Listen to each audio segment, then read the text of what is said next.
যদি ভাগ্যের কথা বলা হয় তাহলে বলবো সত্যবানের ভাগ্যে মৃত্যু লেখা ছিল, কিন্তু সাবিত্রীর কর্ম তাকে পুনর্জীবিত করে তুলেছিল। অর্থাৎ এই ভাগ্য বদল করা সম্ভব কর্ম এবং পরিশ্রমের দ্বারা। ভেবে দেখুন, রাবণ মাতা সীতাকে হরণ করেছিল। যদি শ্রীরাম সেটাকে ভাগ্য বলে মেনে নিতেন তাহলে কখনো ভাগ্য বিধাতা হয়ে উঠতে পারতেন না। ভাগ্য হলো একটা বাঁধন যেটাকে ভেঙে ফেলা খুব প্রয়োজনীয়। নিজের লক্ষ্যের কাছে পৌঁছতে হবে। হতেই পারে এই লক্ষ্য হলো পরমাত্মার কাছে পৌঁছে যাওয়া। আপনি যদি পরমাত্মার কাছে পৌঁছতে নাও পারেন, তাও সেই পথে কিছুটা অগ্রসর হতে পারছেন, তাই না? তাহলে ভাগ্যের এই বাঁধন ভেঙে ফেলুন, নিজের কর্মের দ্বারা নিজের প্রারব্ধ গড়ে তুলুন এবং আমার সাথে ভালোবেসে বলুন, রাধা রাধা। আমি রথে যাত্রা করি, তাতে বারবার পথে থামি আর দেখি যে আমি অনুচিত দিকে যাচ্ছি না তো, আমি উচিত পথেই যাচ্ছি তো। কারণটা কি? কারণ হলো যাতে আমি পথভ্রষ্ট না হয়ে যাই। জীবনযাত্রাতেও এটাই প্রয়োজন। জীবনযাত্রায় ভোগবিলাসের পথে হারিয়ে যাওয়া খুব সহজ। বারবার থেমে আপনাকে দেখতে হবে, নিজেকে কিছু প্রশ্ন করতে হবে। আমি কি আজ সেই কর্মই করছি যেটা আমি করতে চেয়েছিলাম? আমি কি আজ সেই জীবন যাপন করছি যেমন আমি যাপন করতে চেয়েছিলাম?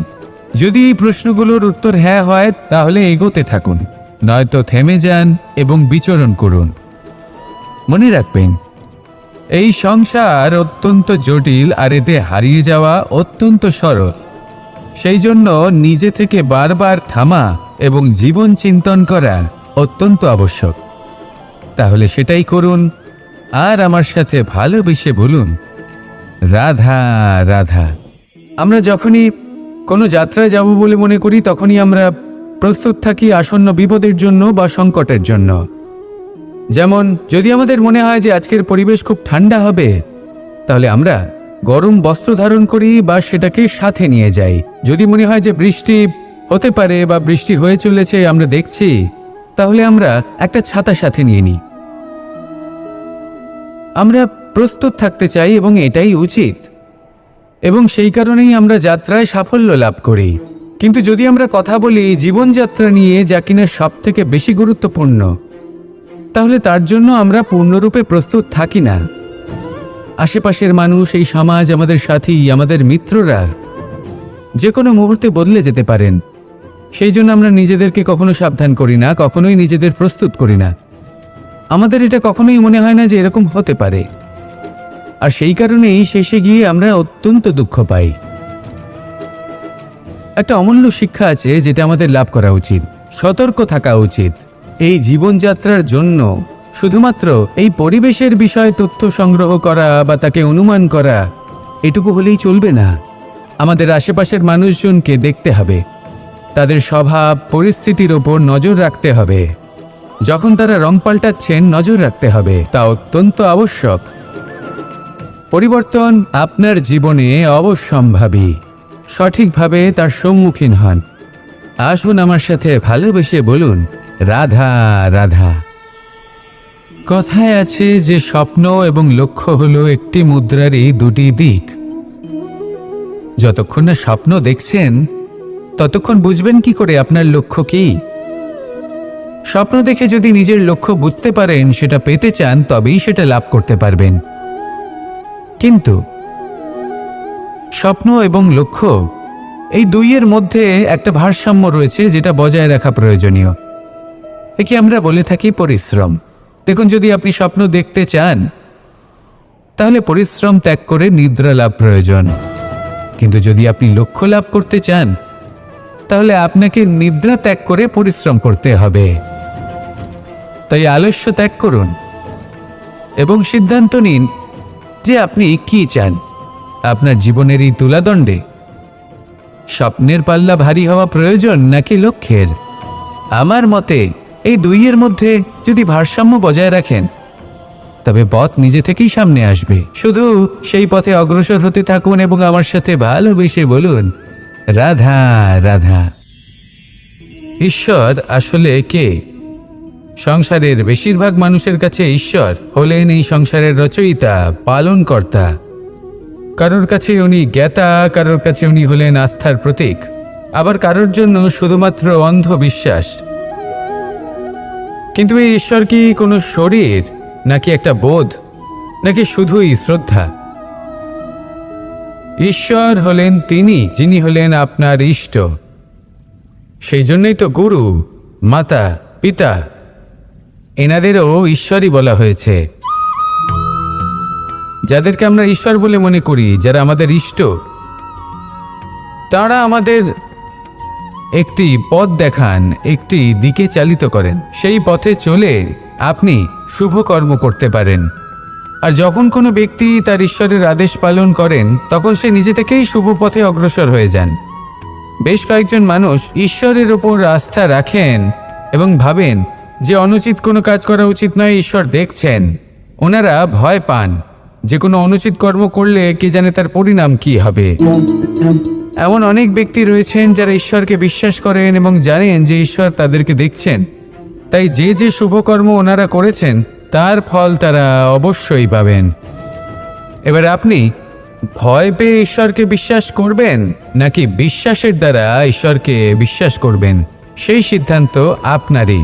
কিন্তু হ্যাঁ, যদি আপনার মনে ঈশ্বরের জন্য কোনো স্থান থাকে, যদি আপনার কোনো ইষ্ট থাকেন, যদি আপনি কাউকে ঈশ্বর মনে করেন, যার প্রত্যেক আদেশ আপনি পালন করে থাকেন, তাহলে বলি ঈশ্বর কখনো আপনাকে অনুচিত পথে চালিত করবেন না।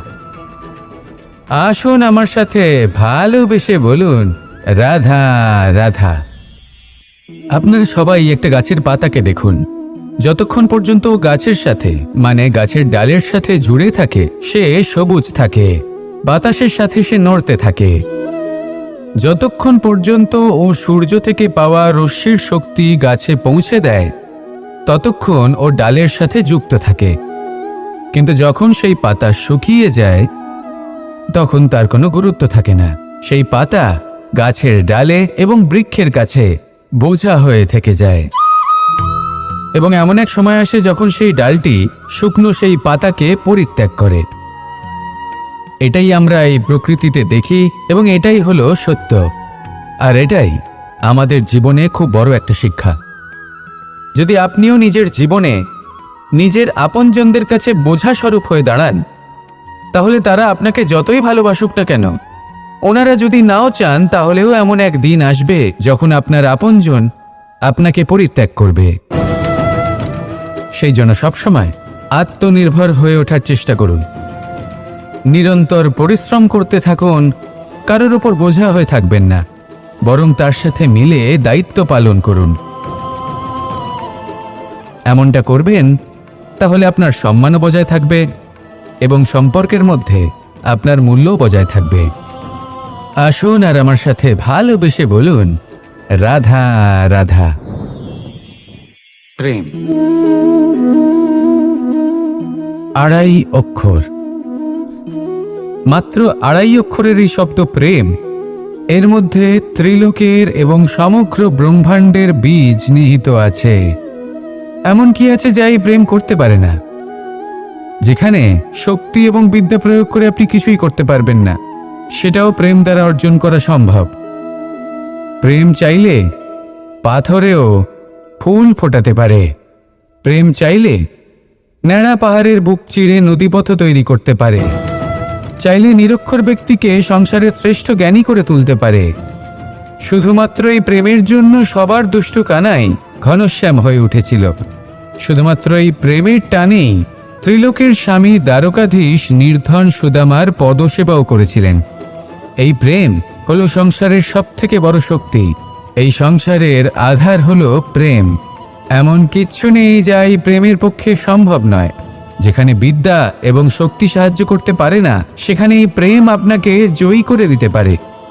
তাহলে আসুন আর আমার সাথে ভালোবেসে বলুন, রাধা রাধা। এই সংসারে যখনই পাপের ঘোড়া পূর্ণ হয়, তখন ঈশ্বর অবতীর্ণ হন। দেখুন, যে ব্যক্তি পাপের সাথে লড়াই করে, সবাই তাকে ঈশ্বর মনে করেন। এখানে বিষয় হলো সাহসের, বিষয় হলো লড়াইয়ের। এই সময় সর্বশ্রেষ্ঠ শিক্ষক, আর সময় তার সাথেই খেলা খেলে যে সর্বশ্রেষ্ঠ খেলোয়াড় হয়। সময় তাদেরই পরীক্ষা নেয়। এবার হয় আপনি আগে থেকেই সর্বশ্রেষ্ঠ হন, নয় এই খেলা খেলতে খেলতে সর্বশ্রেষ্ঠ হয়ে ওঠেন। যখনই এই সময় আপনার পরীক্ষা নেবে, তখন কখনোই নিরাশ হয়ে পড়বেন না। নির্ভীক হয়ে সাহসের সাথে সামনের দিকে তাকান এবং এগিয়ে চলুন। পরিস্থিতিগুলির এবং পরীক্ষার সম্মুখীন হন। এই পরীক্ষা ভবিষ্যতে আপনাকে এমন একটা ফল দেবে যে আপনি কৃতজ্ঞ বোধ করবেন যে আজ আপনি এই পরীক্ষার সম্মুখীন হওয়ার সুযোগ পেয়েছেন।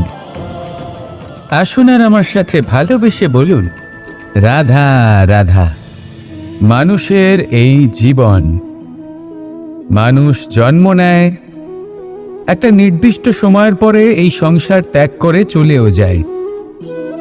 এবার শুধু এটাই আবশ্যক নয় যে এই জীবনকালকে আপনি যাপন করবেন, শুধু এটাই গুরুত্বপূর্ণ নয়। আবশ্যক এবং গুরুত্বপূর্ণ হলো এটা যে এই জীবনকালে আপনি এমন কিছু করেন যাতে এই সংসারের মঙ্গল হয়, যাতে এই সংসার আপনাকে মনে রাখে, আপনার থেকে প্রেরিত হয়, আপনার মতো হতে চায়, প্রত্যেক বছর আপনার জন্মতিথির অপেক্ষা করে, এমনভাবে আপনার জন্মদিন পালন করে যাতে সেটা মহোৎসবের আকার ধারণ করে। এবার এই জন্মদিন এমনি এমনি মহোৎসবে পরিণত হয় না। তখন হয় না যখন কোনো ব্যক্তি রাজার রূপে বা কোনো গোয়ালার রূপে জন্মগ্রহণ করে। তখন পরিণত হয় যখন একজন মানুষ জন্মগ্রহণের পরে এই সংসারকে কোনো শিক্ষা দিয়ে যান। কিভাবে একজন মানুষ গোয়ালা থেকে রাজা হতে পারে, কিভাবে একজন মানুষ অসত্য থেকে সত্যের পথে চলতে শুরু করেন, অধর্ম থেকে ধর্মের পথে চালিত হতে পারেন, কিভাবে অন্ধকার থেকে প্রকাশের দিকে যেতে পারেন, কিভাবে নিজের আত্মাকে পরমাত্মার সাথে মিলিত করতে পারেন। তা সে রামনবমী হোক বা জন্মাষ্টমী হোক, তাদের জীবনের সাথে জড়িত প্রত্যেক মুহূর্ত একটা পরবের আকার ধারণ করে। তাহলে আপনিও এইভাবে নিজের জীবন যাপন করতে থাকুন।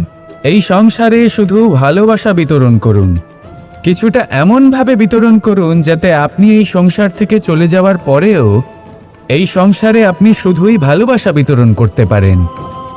যদি আপনি এরকম করেন, সংসারকে প্রেরণা দেন, তাহলে আপনার জীবনও রাধা কৃষ্ণের প্রেমের মতোই অলৌকিক এবং দৈব হয়ে উঠবে।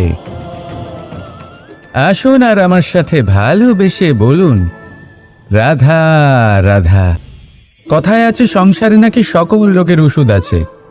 যদি আপনি নিজের শরীরকে ভালোবাসেন তাহলে ব্যায়াম করুন, যদি নিজের নিঃশ্বাস প্রশ্বাসকে ভালোবাসেন তাহলে প্রাণায়াম করুন, যদি আপনি নিজের আত্মাকে ভালোবাসেন তাহলে ধ্যান করুন, কিন্তু যদি আপনি নিজের জীবনকে পরমাত্মাকে ভালোবাসেন তাহলে সকলকে ভালোবাসতে থাকুন। এই ভালোবাসা অত্যন্ত গুরুত্বপূর্ণ এবং আবশ্যক। ভালোবাসার থেকে ভালো না কোনো ওষুধ আছে, না আছে কোনো আসন। এর থেকে ভালো না কোনো ব্যায়াম আছে আর না কোনো প্রাণায়াম। এই ভালোবাসা বড় বড় সমস্যারও সমাধান করতে পারে। ভালোবাসা বড় বড় বিপদকে আপনার থেকে দূর করতে পারে। এই ভালোবাসাই আপনাকে জীবনে বাঁচতে শেখায়, কারণ ভালোবাসাই হলো জীবনের আসল সত্য। তাহলে আসুন আর আমার সাথে ভালোবেসে বলুন, রাধা রাধা।